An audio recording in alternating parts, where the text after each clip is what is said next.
Assalamualaikum warahmatullahi wabarakatuh. Perkenalkan, nama saya M. Putra Ramadan dari Prodi Teknologi Pendidikan. Di sini saya akan membacakan ulang materi yang telah disampaikan oleh Bu Sari terkait dengan sistem ketertelusuran, pengkodean udang, dan teknik audit mutu perikanan. Langsung saja.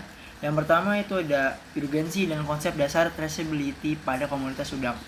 Ketertelusuran atau traceability industri perikanan didefinisikan sebagai kemampuan untuk menelusuri kembali riwayat, aplikasi, lokasi, dan pergerakan suatu produk sepanjang seluruh tahapan rantai pasok, mulai dari hulu hingga tangan konsumen akhir.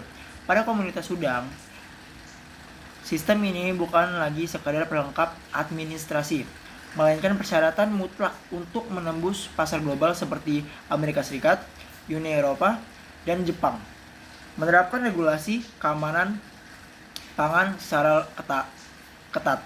Traceability berfungsi sebagai instrumen mitigasi risiko bahaya keamanan pangan, food safety, baik bahaya biologi seperti kontaminasi bakteri, patogen, atau virus, maupun bahaya kimia seperti residu antibiotik. Jika terjadi komplain mutu atau kasus kontaminasi di negara tujuan ekspor, sistem ketelusuran yang baik memungkinkan pihak industri atau otoritas kompeten untuk melakukan penarikan produk recall biasanya disebutnya. Secara spesifik hanya ada nomor lot yang bermasalah, tanpa harus memblokir atau memusnahkan seluruh produk dari negara asal secara massal. Secara operasional, sistem ketelusuran ini bergerak dua arah utama dengan prinsip one step back dan one step forward. Ketelusuran ke belakang atau backward traceability, kemampuan untuk melacak asal-usul bahan baku produk jadi. Sebagai contoh, dari sebungkus udang beku di swalayan luar negeri, sistem harus mampu melacak kembali pabrik pengolahnya, pengepul intermediari, tanggal panen, hingga ke petakan tambak spesifik tempat udang tersebut dibesarkan. Ketelusuran ke depan forward traceability, kemampuan untuk melacak distribusi produk setelah keluar dari satu titik rantai pasok. Sebagai contoh, pabrik pengelolaan harus mengetahui secara pasti ke maskapai pengiriman mana, nomor kontainer apa, dan detail mana saja yang atau lot udang tertentu didistribusikan. Yang kedua itu ada alur dan teknis pengkodean udang atau lot numbering. Untuk menyambungkan rantai informasi dari hulu ke hilir, setiap entitas dalam rantai pasok udang wajib menyematkan identitas unik berupa pengkodean atau nomor lot atau lot number. Proses pengkodean ini mengikuti fase perjalanan udang sebagai berikut. Fase pembenihan atau hatchery. Kode awal ditanamkan sejak pemilihan induk, tanggal pemijahan, serta penomoran bak pemeliharaan larva atau benur. Selanjutnya ada fase pembesaran atau tambak. Pembudidaya mencatat kode registrasi tambak resmi dari pemerintah, nomor peta kolam, log pakan yang digunakan, serta tanggal panen udang. Selanjutnya ada fase penerimaan. Receiving di pabrik. Saat udang tiba di unit pengelolaan ikan atau UP, tim Quality Control atau QC memberikan kode masuk berdasarkan nama penyuplai atau supplier, area asal bahan baku, dan jam kedatangan untuk menghindari pencampuran bahan baku. Selanjutnya ada fase proses pengelolaan dan pengemasan. Nah, ini buat yang finalnya. Udang yang telah diproses atau misal bentuk fillet, definite atau head on, shell on, dibekukan, dikemas ke dalam box karton atau master karton. Pada kemasan inilah nomor lot final dicetak. Contoh struktur bedah kode lot. Misalkan sebuah kemasan box udang memiliki kode cetak VAN 260626 B03A. VAN menunjukkan kode jenis komoditas yaitu udang Vaname, Penaeus Vaname. 260626 menunjukkan tanggal, bulan, dan tahun dilakukannya proses produksi atau pembekuan. pembekuan 26 Juni 2026. B03 menunjukkan kode fasilitas atau mesin yang digunakan. Dalam hal ini mesin pembeku kontak plate freezer nomor 03. Selanjutnya A menunjukkan kode regu kerja atau shift produksi, misal shift pagi.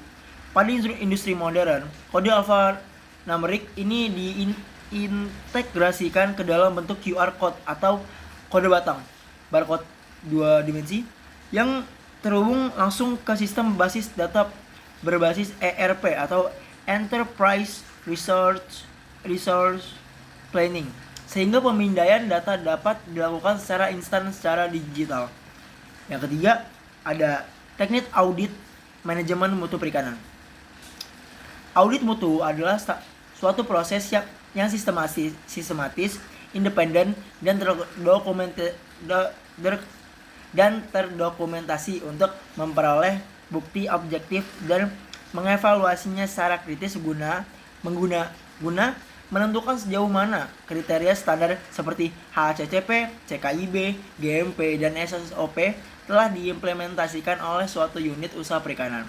Berdasarkan pihak yang melaksanakannya, audit mutu dibagi menjadi 3 jenis. Yang pertama ada audit pihak pertama, internal audit, yaitu evaluasi mandiri yang dilakukan oleh tim internal perusahaan sendiri secara berkala untuk mendeteksi kelemahan sistem sebelum dinilai oleh pihak luar.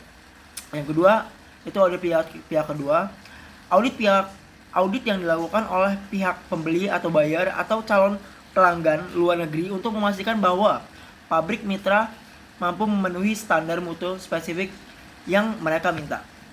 Yang ketiga itu ada audit pihak ketiga atau eksternal atau sertifikasi.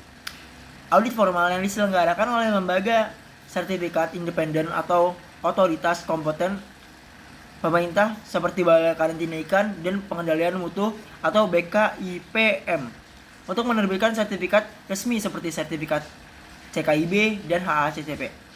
Tahapan pelaksanaan audit itu sebuah proses audit yang terstandarisasi harus melewati 3 tahapan besar. Pra-audit, persiapan, auditor menyusun audit plan, rencana jadwal, ruang lingkup, dan penunjukan tim, serta membuat daftar periksa atau checklist berbasis klausul regulasi mutu yang diujikan. Nah, yang kedua ada pelaksanaan audit atau on-site. Diawali dengan opening meeting, pertemuan pembukaan untuk menyamakan persepsi.